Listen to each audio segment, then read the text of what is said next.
जनतेचा हक्काचा बुलंद आवाज रयत न्यूज।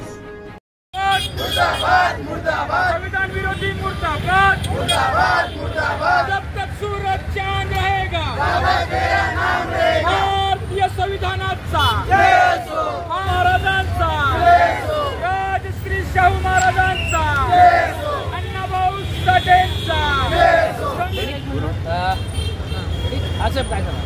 रिपब्लिकन सेनेच्या वतीने सरसेनानी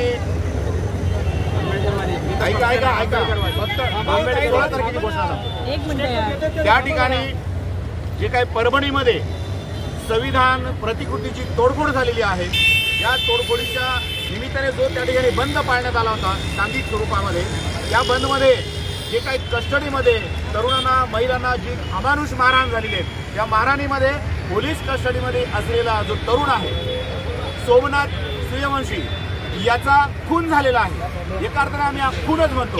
आणि या निमित्ताने आज आनंदराज आंबेडकर साहेबांनी जो 16 तारखेचा जाहीर महाराष्ट्र बंद जाहीर केलेला आहे, त्यांनी आवाहन केलेलं आहे सर्व पक्ष कार्यकर्ते संघटना संस्था या सगळ्यांनी मिळून हा बंद यशस्वी केला पाहिजे। सगळ्यांना आवाहन केल्यामुळे या ठिकाणी जे उपस्थित आहेत सर्व पक्षाचे सर्व संघटनाचे ठाणे शहरातील आंबेडकरी चळवळीतील फुले शाहू आंबेडकरी चळवळीतील सर्व पदाधिकारी कार्यकर्ते या ठिकाणी रस्त्यावर उतरलेले आहेत। आणि आम्ही माननीय ठाणे जिल्ह्याचे जिल्हाधिकारी आणि जिल्हा दंडाधिकारी साहेबांना आज आम्ही या निमित्ताने निवेदन दिले आहे।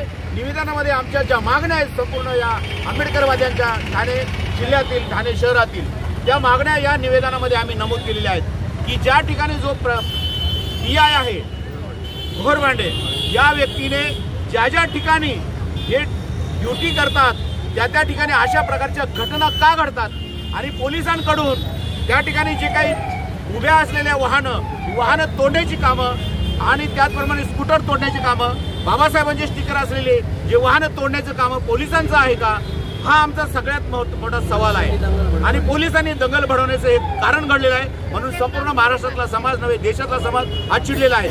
तर त्या सूर्यवंशी कुटुंबाचं पुनर्वसन झालं पाहिजे। त्याचप्रमाणे हे जे काही पोलीस प्रशासनाने त्या ठिकाणी अधिकाऱ्यांनी जी अमानुष मारहाण केलेली आहे महिलांना पुरुषांना तरुणांना यावरती त्यांच्यावरती कारवाई झाली पाहिजे ही दुसरी मागणी आहे। आणि त्याचप्रमाणे ज्यांच्यावर परभणीमध्ये गुन्हे दाखल झालेले आहेत ते गुन्हे रद्द करण्यात यावे अशा मी माननीय मुख्यमंत्र्यांकडे आदरणीय जिल्हाधिकाऱ्यांच्या मार्फत आज निवेदन दिलेलं आहे।